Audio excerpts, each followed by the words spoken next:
Warga Jalan Andong 3 Palmerah, Jakarta Barat dihebohkan aksi penembakan oleh komplotan pencuri motor bersenjata api yang terpergok saat mencuri. Dari rekaman CCTV, korban yang memergoki motornya dicuri langsung mengejar para pelaku.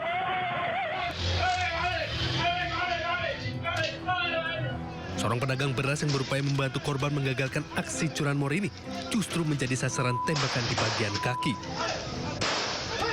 Menurut saksi mata, pelaku yang panik sempat melawan dengan menembakkan senjata api sebanyak 3 kali yang juga mengenai pagar rumah warga. Para pelaku akhirnya dapat melarikan diri dengan motor curiannya, namun sepeda motor milik pelaku yang tertinggal berhasil diamankan warga. Sih kalau tidak salah itu sekitar 2 atau 3 kali ya. 3 kali, tepatnya 3 kali. Ya, tembakan itu adalah penjual beras yang di depan sana itu.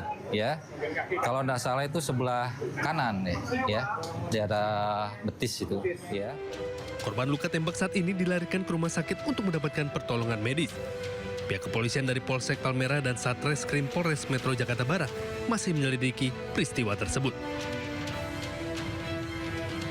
Dari Jakarta, Miftahul Gani, iNews melaporkan.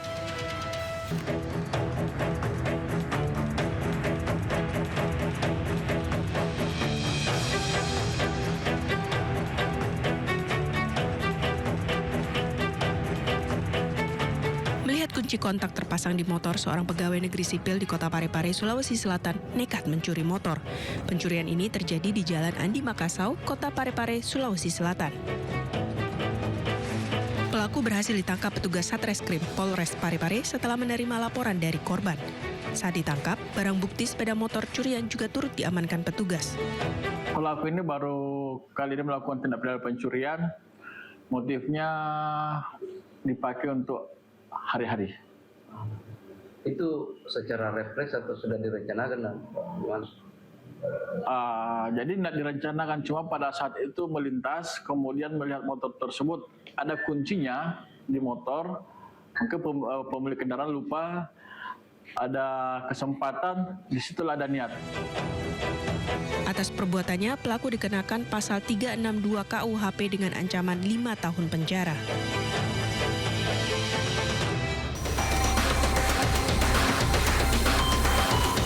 Ribuan ton gelondongan kayu berbagai ukuran menumpuk di Desa Pengidam, Kecamatan Banda Pusaka, Kabupaten Aceh Tamiang, Aceh. Kayu-kayu gelondongan itu menumpuk hingga mencapai 5 meter lebih. Tak banyak yang bisa dilakukan oleh warga sekitar. Mereka hanya bisa berharap kayu-kayu tersebut bisa digunakan untuk membangun kembali rumah mereka yang rusak diterjang banjir bandang. Nah, jadi harapan kami dari masyarakat Kampung Pengidam, dari pemerintah desa, mudah-mudahan pemerintah mengizinkan kami untuk mengelola kayu ini untuk dijadikan bahan rumah. Pada saat bencana melanda, puluhan rumah warga rata dengan tanah tersapu banjir yang membawa gelondongan kayu. Dan hingga hari ini, di lokasi perkebunan dan perumahan warga, gelondongan kayu masih menumpuk, belum ada tanda-tanda untuk segera dibersihkan. Dari Aceh Tamiang, Aceh, Syukri Sarifudin, iNews melaporkan.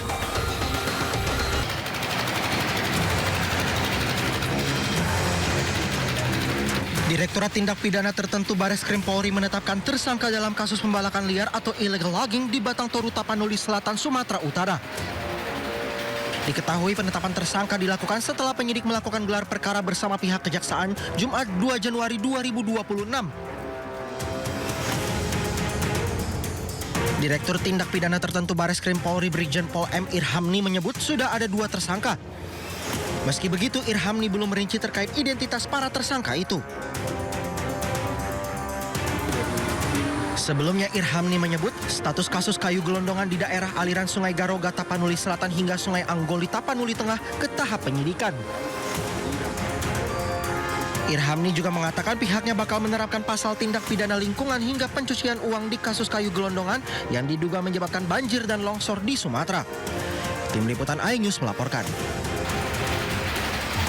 Direktorat Tindak Pidana Tertentu Bareskrim Polri tengah selidiki dugaan pembalakan liar atau illegal logging yang mengakibatkan banjir bandang di Aceh Tamiang. Pembalakan di hutan lindung diduga menyebabkan gelondongan kayu terbawa banjir.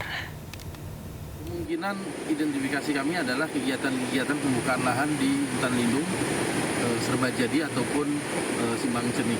Kami penyelidik berusaha keras untuk mendapatkan informasi itu untuk menaikkan ke proses penyidikan. Terima kasih dari bantuan tokoh masyarakat, kemudian aparat setempat juga sangat mendukung kami untuk menunjukkan tempat-tempat yang diduga adanya pembukaan lahan baik ilegal ataupun legal. Demikian.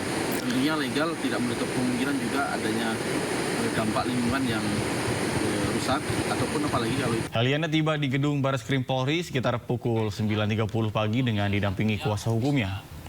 Heliana diperiksa oleh penyidik Bareskrim sebagai tersangka kasus ijazah palsu miliknya. Sebelum diperiksa, Heliana mempertanyakan proses verifikasi yang dilakukan KPU saat pencalonan dirinya sebagai anggota DPRD dan juga bupati. Heliana juga mengungkit penerapan KUHP baru dan mengklaim tidak ada yang dirugikan dalam kasus ijazah palsu miliknya. Ijazah S1-nya karena kampus 2024 sudah. Pertama saya melaksanakan semua proses hukum yang seharusnya dan saya menghormati itu. Lalu terkait dugaan ijazah palsu ini perlu saya sampaikan bahwa di sini tidak ada niat jahat. Jadi tidak ada niat jahat dan kita juga tidak mengetahui tentang hal itu. Karena waktu pencalonan DPRD, baik pencalonan Bupati 2018 itu sudah diverifikasi oleh KPU dan ada berita acaranya kita sudah diserahkan. Majelis Hakim Pengadilan Negeri Surakarta menunda sidang Citizen Lawsuit keaslian ijazah Presiden ke-7 Joko Widodo. Sidang yang diagendakan pembuktian dari masing-masing pihak batal digelar karena bukti yang disampaikan belum lengkap.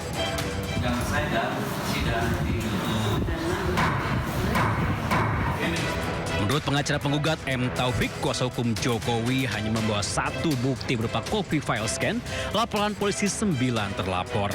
Tidak pernah di dalam persidangan hari ini dan tadi majelis hakim mengatakan kalau sampai tanggal 13 tidak bisa menunjukkan bukti tambahan artinya memang tidak pernah ada ijazah yang dihadirkan di persidangan. Ya. Sementara itu, kuasa hukum Jokowi telah mengajukan permohonan pinjam pakai barang bukti ijazah Jokowi yang saat ini berada di penyidik Polda Metro Jaya.